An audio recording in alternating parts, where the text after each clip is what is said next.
Merci. Une bonne et longue marinade, c'est un des secrets d'un bon pâté lorrain. Ce qu'il faut aussi, c'est une bonne viande, de veau et surtout du cochon.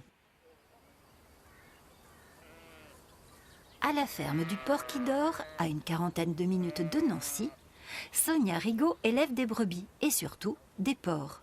Des cochons très bien élevés, en plein air. J'ai fait des études agricoles et à travers mes différentes expériences, j'ai travaillé dans des élevages porcins, plutôt industriels au départ, et j'ai bien senti que j'accrochais avec l'animal et j'avais envie d'élever des cochons, mais pas dans des conditions industrielles. J'avais envie d'être au plus proche de leur comportement naturel. Et donc, de fil en aiguille, j'ai rencontré le porc gascon, j'ai craqué sur la race, puisqu'il y a des qualités gustatives chez cet animal et des qualités aussi à résister à certaines maladies. Et il a plein de qualités, en fait, ce cochon. Avant d'être mis à l'engraissement, les porcelets commencent leur vie dans des sortes de yourtes, où sont abrités les truies et les reproducteurs. Ce type d'habitat, c'est courant pour les cochons en plein air, pour l'élevage en plein air? Alors en fait, c'est des cabanes qui ont été conçues par un ancien éleveur de porcs en plein air. Et elles sont spécialement conçues pour les truies et éviter en fait les écrasements des porcelets. Parce que quand on a une truie qui fait 300 kg et qu'on a des petits porcelets qui font moins de 1 kg, en fait, les risques d'écrasement sont quand même élevés.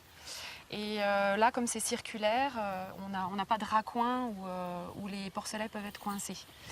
Et là, justement, on a une truie qui est, la petite chaussette, c'est sa première mise bas. Donc on va la laisser un petit peu tranquille parce que quand c'est la première mise bas, il faut qu'elle se rende compte de ce qui se passe, il faut qu'elle voit comment elle doit s'occuper de ses petits. Donc on la dérange le moins possible. Et là, c'est des petits qui ont moins d'une semaine. Dans les élevages industriels, les petits restent 20 jours avec leur mère.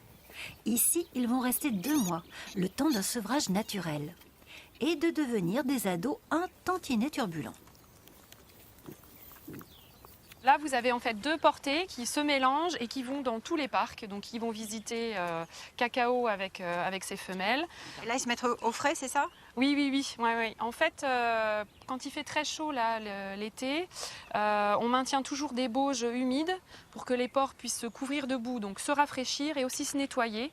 Parce qu'en séchant, la boue va enlever tout ce qui est peau morte et puis parasites. Donc nous, on n'a aucun traitement parasitaire externe puisque la boue fait le travail. Donc là, Voilà. c'est le spa. C'est le spa des cochons. Donc là, ça a beau être des porcs gascons, donc ils viennent de plus au sud, ils sont comme nous, ils ont du mal avec la chaleur. En fait, les porcs gascons sont vraiment rustiques. Donc pour l'été, ils supportent mieux les chaleurs. Et avec leur couleur aussi, ils ont moins de soucis de coups de soleil. Parce que les porcs roses, c'est vraiment très fragile. Ah oui, c'est très fragile par rapport aux coups de soleil. Ils peuvent se désaltérer à volonté. La douche que leur donne Manon, qui travaille sur l'exploitation, en revanche, c'est un petit plus et un vrai kiff.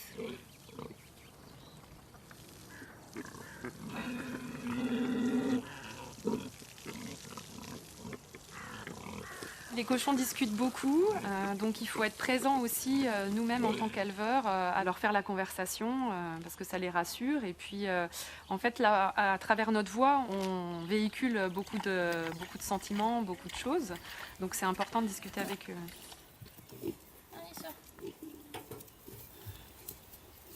Le cochon gascon est une race très zen selon Sonia, ce qui ne l'empêche pas de s'embrouiller avec ses petits camarades et de le faire savoir. Et de faire savoir aussi quand il est content.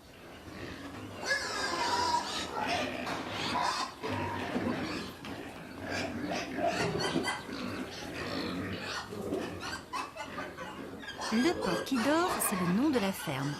C'est à la fois une référence aux cochons qui se dorent la pilule, qui dorment beaucoup et qui finissent, il ne faut pas l'oublier, en viande bien dorée. Les conditions de l'abattage sont aussi importantes pour Sonia que celles de l'élevage. Je fais naître des animaux, j'en suis responsable et j'en suis responsable jusqu'au bout, c'est-à-dire jusqu'à la fin de leur vie. Nous, on a choisi donc de les élever pendant 1 an et demi, ce qui est beaucoup plus, c'est 3 fois plus que la normale. Je ne me voyais pas, en fait, à un moment donné, arrêter au moment de l'élevage et puis de les laisser monter dans un camion et ne plus savoir ce qui se passait. On est coopérateur dans un abattoir d'agriculteurs qui est situé à Rambervillers. On peut, nous, en tant que producteurs, y rentrer, voir comment ça se passe. Et ça, c'était vraiment important pour moi, quoi. Boudin, rôti, saucisses et saucissons, Sonia transforme et vend elle-même la viande de ses cochons, avec là encore une démarche exigeante et attentive. On a un seul marché par semaine sur Vendeuvre, c'est un marché bio et local, parce que nous on est 100% en agriculture biologique. Et on est engagé dans 5 AMAP. Et AMAP, c'est Association pour le maintien d'une agriculture paysanne, où là, en fait, les liens créés avec les consommateurs sont vraiment très forts.